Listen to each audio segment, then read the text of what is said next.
ഫിഷിങ്ങിന് പോകുന്ന ആൾക്കാർക്ക് ഏറ്റവും കൂടുതൽ ഉപകാരപ്രദമായ ഒരു വീഡിയോ ആണിത്.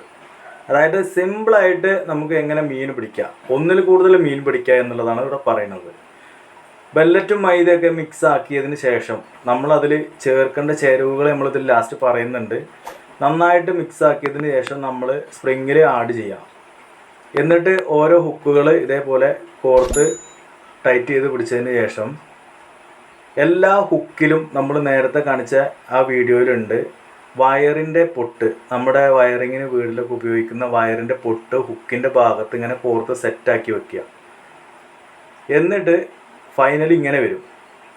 അതായത് ഒരു പോപ്പപ്പ് എന്ന് പറഞ്ഞത് നമ്മൾ തെർമോക്കോളിൻ്റെ ഒക്കെ ചെറിയ കഷ്ണം ഉണ്ടാവും, അതൊക്കെ ഇതേപോലെ ഇങ്ങനെ ചൂണ്ടലിൻ്റെ ഈ ഭാഗത്ത് കോർത്ത് വയ്ക്കുക. എന്നിട്ട് നമ്മൾ നോർമൽ കാസ്റ്റിംഗ് തന്നെയാണ് ചെയ്യുന്നത്. നമ്മൾ ചൂണ്ടലിടുന്ന അതിമനോഹരമായൊരു സ്ഥലമാണ് കേട്ടത്.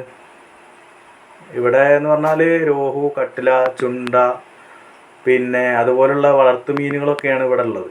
നല്ല സൈസ് വരുന്ന മീനുകളാണ്. അപ്പോൾ നമുക്ക് കൂടുതലായിട്ട് കിട്ടുന്നതും അത് തന്നെയാണ്. അടിപൊളി വ്യൂ ആണ്.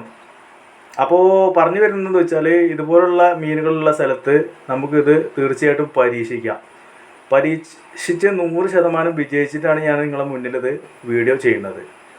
അപ്പോൾ മീൻ അടിച്ചിട്ടുണ്ട്, നമുക്ക് ഫസ്റ്റ് മീൻ അടിച്ചിട്ടുണ്ട്. തുടക്കം തന്നെ കുടുങ്ങിയിട്ടുണ്ട്, എവിടെയോ പോയി ഉടക്കിയിട്ടുണ്ട്. അപ്പോൾ ഒത്തിരി കഷ്ടപ്പെട്ടിട്ടാണെങ്കിൽ നമ്മളത്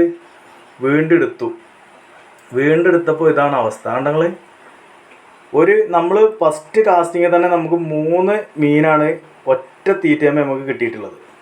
അതായത് അടിപൊളിയായിട്ട് കണ്ടില്ലേ. നമ്മൾ ആ വയറിൻ്റെ പൊട്ട് ഉപയോഗിച്ച് കൊടുത്ത് കിട്ടിയിട്ടുണ്ട്, ആ പോപ്പപ്പ് ഉപയോഗിച്ച് കൊടുത്ത് കിട്ടിയിട്ടുണ്ട്. പിന്നെ തുടരെ നമുക്ക് ഇങ്ങനെ കിട്ടിക്കൊണ്ടിരിക്കും. കണ്ടോ, അതായത് ഒന്നിൽ കൂടുതൽ മീൻ കിട്ടും.